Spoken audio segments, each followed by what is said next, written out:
Bonjour tout le monde. On va continuer dans cette partie notre histoire de l'origine de la Bible. Aujourd'hui, on va faire la 11e partie. On a parlé de la dernière fois de la critique biblique, la critique de la forme, la critique du fond.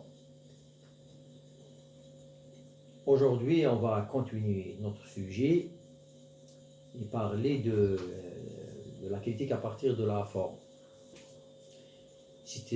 Cette critique, c'est un aspect de la méthode historico-littéraire qui repose sur la forme. Elle part du principe que les déclarations littéraires peuvent être faites de différentes manières. Le même événement ou le même spectacle peut être consigné en langage poétique ou prosaïque. Ça veut dire qu'on a deux registres. La Bible contient des textes poétiques et des textes prosaïques. Et chaque forme a sa valeur propre. Par conséquent, reconnaître l'existence d'une diversité de formes littéraires dans la Bible permet de défendre la variété biblique. La variété biblique dans le sens où la Bible n'est pas écrite par une seule personne, ni au même moment, ni au même lieu. Comme on le sait, la Bible est un livre qui représente les écrits ou les dires ou la vie des prophètes d'Israël. Et parmi ces prophètes, il y a ceux qui ont dit ou déclaré ou enseigné ce que Dieu leur a révélé. Et la tradition a transmis cette révélation de génération en génération. Malheureusement, on n'a pas de texte originel de cette révélation. Et les savants ou les rabbins d'Israël, avec leurs scribes, étaient les responsables de cette transmission. Une fois que la forme littéraire a été identifiée, le critique doit établir la situation historique qui a donné lieu à cette forme. La question se pose, pourquoi on a cette forme littéraire dans ce livre, par exemple? Cette technique fut pour la première fois appliquée à l'Ancien Testament, notamment par Hermann Bunker. Il tenta de regrouper les récits de la Genèse en histoire étiologique. Ça veut dire en connaissant ou en essayant de comprendre l'origine. Ça veut dire d'expliquer l'origine d'un fait ou d'une institution. Les historiens qui, selon lui, auraient été, ou plutôt c'est les histoires, c'est pas les historiens, c'est des histoires qui ont été composées pour expliquer l'origine des caractéristiques d'une tradition existante. Ça veut dire chaque tradition a son histoire. Comment la tradition a évolué pendant des siècles, puis cette tradition a été mise en écrit pour donner un texte que les générations d'aujourd'hui lisent en tant que révélation. Par exemple, ce même savant, il pensait que la Genèse, au chapitre 9, versets 20, 29, 27, explique pourquoi les Cananéens furent soumis aux Israélites. Ça veut dire, il donne une explication. C'est des versets qui expliquent aux générations futures pourquoi les Cananéens ont été soumis aux Israéliens. Ça veut dire que c'est un texte apologétique qui nous éclaire comment les anciens Israélites voyaient les Cananéens et quelle est la relation qu'ils établissaient avec eux.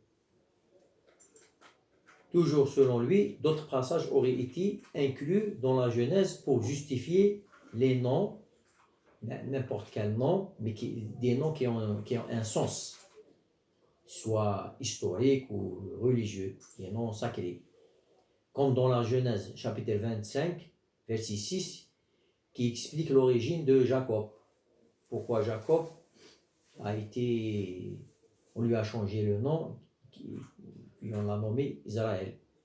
Alors la Genèse explique ce changement de nom. Il y a plusieurs noms qui ont été changés dans la Bible, et puis dans l'ancien nom, puis le nouveau nom, et en expliquant les raisons de ce changement. Il voit également dans des passages comme Genèse 28, chapitre 28, versets 10 à 19, l'explication des légendes ou des traditions cultuelles associées à des sites sacrés comme Bethel.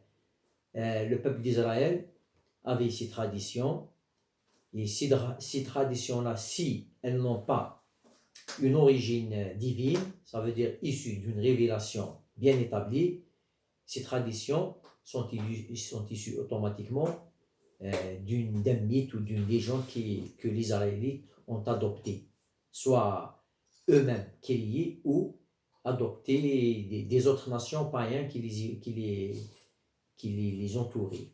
Il ne faut pas oublier qu'Israël était entouré par des nations complètement païennes.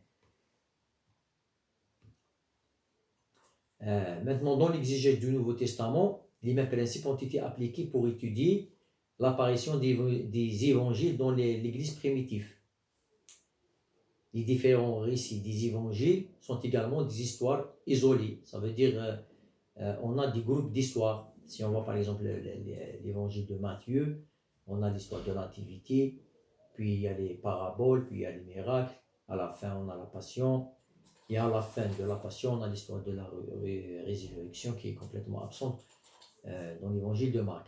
Alors, c'est un groupe d'histoires qui ont été assemblées pour donner ce qu'on appelle l'évangile. Les spécialistes s'interrogent donc sur le but initial de ces récits et tentent de découvrir ce qu'ils révèlent sur l'Église qui les a produites. On peut comprendre et on peut même sentir en lisant les évangiles, surtout les 4 évangiles canoniques, que les différentes communautés chrétiennes, les communautés primitives très anciennes, n'avaient pas le même point de vue sur Jésus. La figure du Jésus était conçue d'une manière très différente d'une communauté à une autre. C'est pour cela que dans ces évangiles-là, on va trouver les traces de ces différentes vues consignées dans les évangiles. Alors chaque évangéliste a écrit et transmis ce qu'il lui croyait être la vraie histoire de Jésus et ce que vraiment les gens devraient croire, ce que Jésus était ou ce que Jésus est venu prêcher. Et quelle est la vraie figure de Jésus? Tout ça, on le trouve bien consigné dans les évangiles. Maintenant, le deuxième stade de la critique, on va parler sur la critique de la rédaction. Maintenant, on va voir comment les textes bibliques ont été rédigés et comment les savants et les scientifiques, les spécialistes de la Bible, les biblicistes, les exégètes, tous ces gens, les philologues, ont pu extraire de la Bible diverses et différentes leçons qui peuvent nous éclairer d'une manière directe ou indirecte sur l'origine du texte lui-même. Cet aspect historico-littéraire employé pour l'Ancien Testament est repris pour le Nouveau Testament. Et la critique fondée sur la rédaction, elle s'intéresse au rôle des éditeurs qui ont travaillé sur un texte à une époque donnée et étudier leur procédure et leur motivation. Ça veut dire, le texte, une fois rédigé, puis on a le processus de transmission et d'édition. les scientifiques essayent de comprendre comment ce texte a été édité et quel est le but des éditeurs. Il ne faut pas oublier que les gens ou les auteurs originaux des textes ne sont pas les mêmes que les éditeurs. Par exemple, si on va prendre pour les évangiles qui ont été écrits au 1er siècle, par exemple, à la fin du 1er siècle, l'édition de l'évangile ne s'est faite qu'au 2e siècle. Ça veut dire qu'on a une à deux, trois générations entre la première copie ou la copie originale et la copie qu'on possède aujourd'hui. Alors la prochaine fois, on va parler sur cette critique qui est la critique de la rédaction. Et à la prochaine. Au revoir.